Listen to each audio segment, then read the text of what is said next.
Segala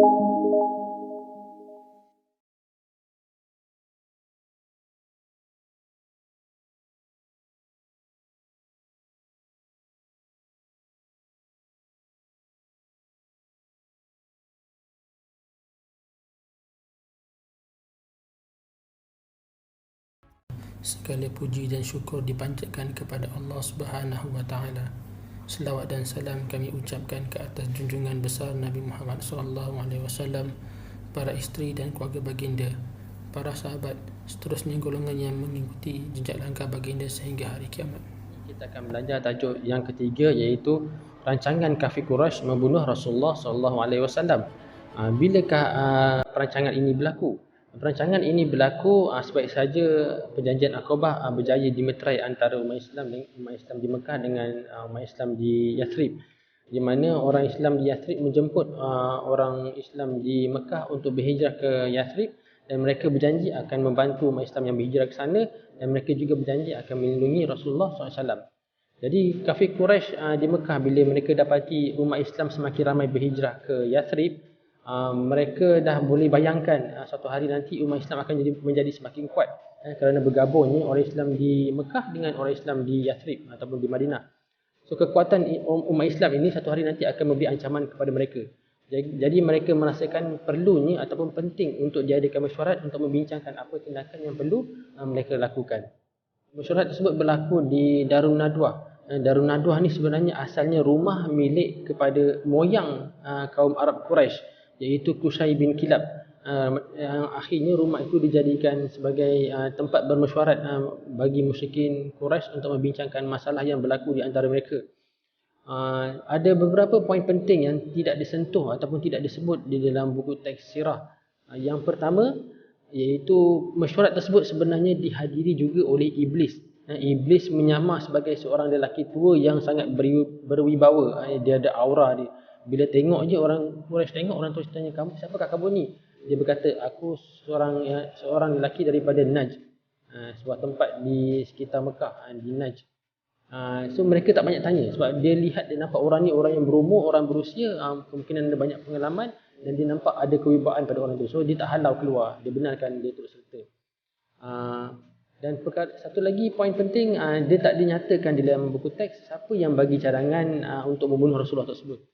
Sebenarnya rancangan membunuh Rasulullah itu bukan cadangan yang pertama. Sebenarnya sebelum tu dah ada dua cadangan, sekurang-kurangnya dua cadangan sebelum itu. Yang cadangan pertama ada di kalangan musyrikin Quraisy ni, dia cadangkan supaya dipenjarakan Nabi Muhammad SAW.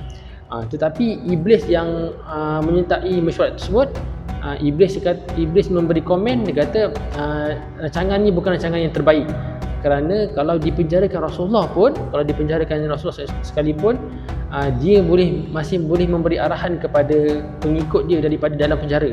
Dia boleh beri arahan pada pengikut dia kemungkinan nanti akan melepaskan dia, kemudian akan menyerang orang Quraisy. Iblis cadangkan fikir rancangan lain. Orang kedua pula dia bangkit, dia bagi cadangan dihalau Rasulullah, dihalau keluar, diusir keluar daripada Mekah, ataupun lebih jauh daripada Mekah, diusir keluar. Iblis sekali lagi dia bagi komen. Iblis ni sebagai makhluk yang berpengalaman, dia hidup lama dah sebenarnya daripada Nabi Adam lagi, bahkan sebelum Adam lagi. So Iblis bagi komen, dia kata itu pun bukan rancangan yang terbaik. Walaupun dia dihalau keluar, tapi dia kata, kamu perasan tak Rasulullah SAW ni, Muhammad ini, dia kata dia seorang yang sangat berpengaruh. Kata-kata dia kalau dia bercakap, orang akan dengar, orang akan boleh terpengaruh. So kalau kita halau dia keluar, kemungkinan dia akan mempengaruhi orang di tempat lain dia pula. Dia mempengaruhi orang di situ, orang di situ masuk Islam, nanti dia akan menyerang Mekah pula kemudian. So Iblis kata, fikirkan rancangan yang lain. Akhirnya bangunlah Abu Jahal.